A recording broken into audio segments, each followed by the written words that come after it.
Welcome, story lovers, to another episode of Around the World in 40 Tales. My name is Doreen Vanderstoep, and I am here with my fellow Storytelling Alberta member, Maryke Schouten. Welcome, Maryke. Thank you. Nice to be. Great to have you here, for sure.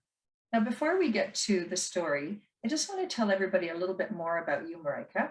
So Maryke Schouten is a registered dietitian, writer, and emerging storyteller based in Airdrie, Alberta.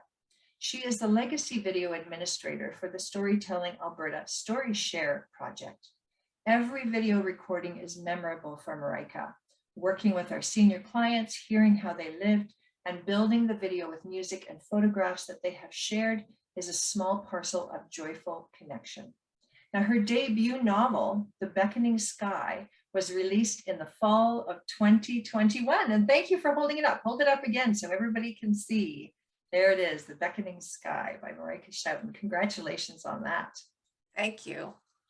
Before we dive into Maryke's story, which is from Indonesia, I would like to acknowledge that our video today and our, in fact, Storytelling Alberta operations all happen on the traditional territories of the Indigenous signatories to Treaties 4, 6, 7, 8, and 10. We also walk in the footsteps of the people of the Métis settlements and the Métis Nation of Alberta. All right, Maryke, can you tell us the title of your story as well? And then please take it away. Yes, I'm happy to. So, like Doreen said, the story comes from the country of Indonesia, where I spent my wonderful childhood years. And it's about Kancil, which is the clever and naughty mouse deer, which is very popular in that culture, stories about Kancil, because he represents something very important in terms of resolving conflict, using a level-headed approach, calm, and avoiding open conflict. So this story is called Kancil Steals Cucumbers.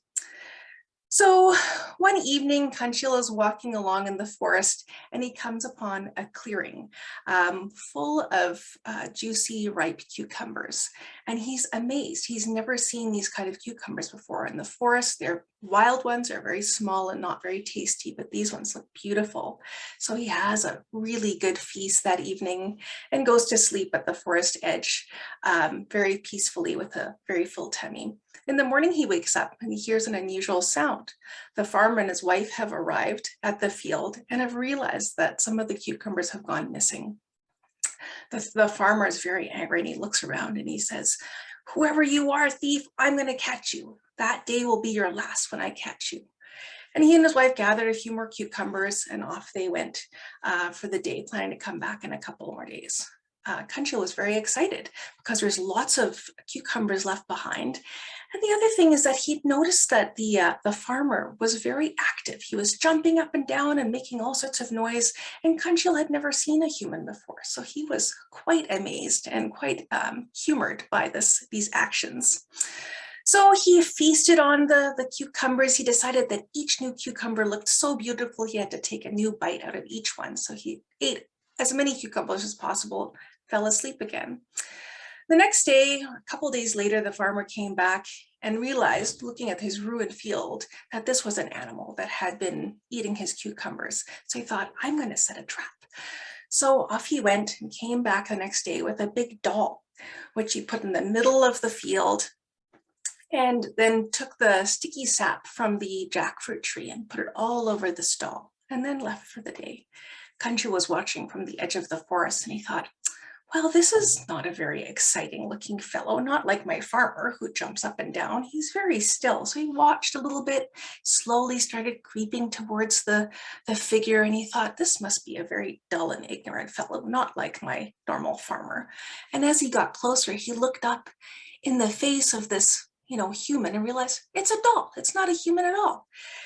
And so he thought he was going to play around a little bit, and he started saying teasingly, "Hey, do you want to have some cucumbers? There's so many around here." And he playfully kicked at the doll. If you don't, I missed that part. If you don't answer me, I'm going to kick you. So he kicked at the doll and his hoof got stuck. And then he kicked again. "Hey, let me go." kicked again, and his hoof got all his hoofs got stuck, and he was stuck there, lying on the ground in the middle of this field. He watched the clouds go by. He looked at the cucumber field around him, and he just waited and waited.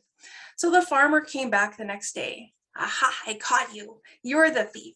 Took Kancil off the doll, put him in a cage, and took him home and said, I'm going to eat you for dinner. But then he got home, it was quite late. So he thought, well, I'm going to wait until tomorrow. And he put a big stone on the top of the cage. Kancil lay there looking around in the evening, very worried. Suddenly at the edge of his vision, the farmer's dog came into the yard, and Kancil sort of sat there watching and thinking, and he said, Psst, hey, Anjin, dog, come here. Did you know I'm the new pet, the new family pet? And the dog just stared at him and said, I'm not listening to you, not talking to you. Jill sat there and said, did you know that the family liked me so much, they're going to take me into town to the festival tomorrow morning. Would you like to come? And the dog, Anjin, he looked around. Oh, I've never been into the town. I would love to go.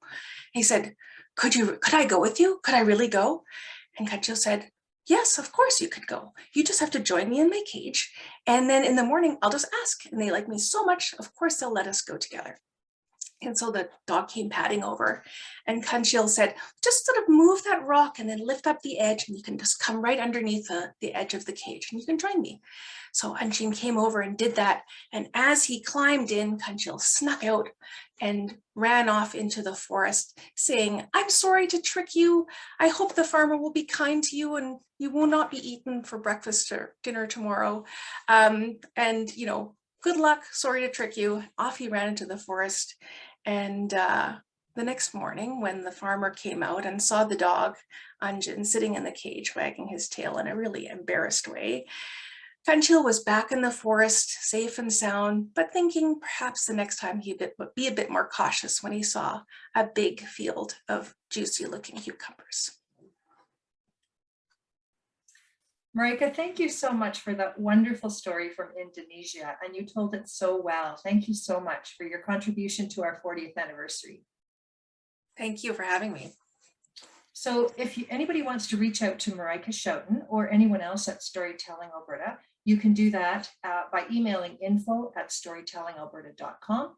And do check out our Facebook page and our YouTube channel for many other videos in celebration of our 40th anniversary.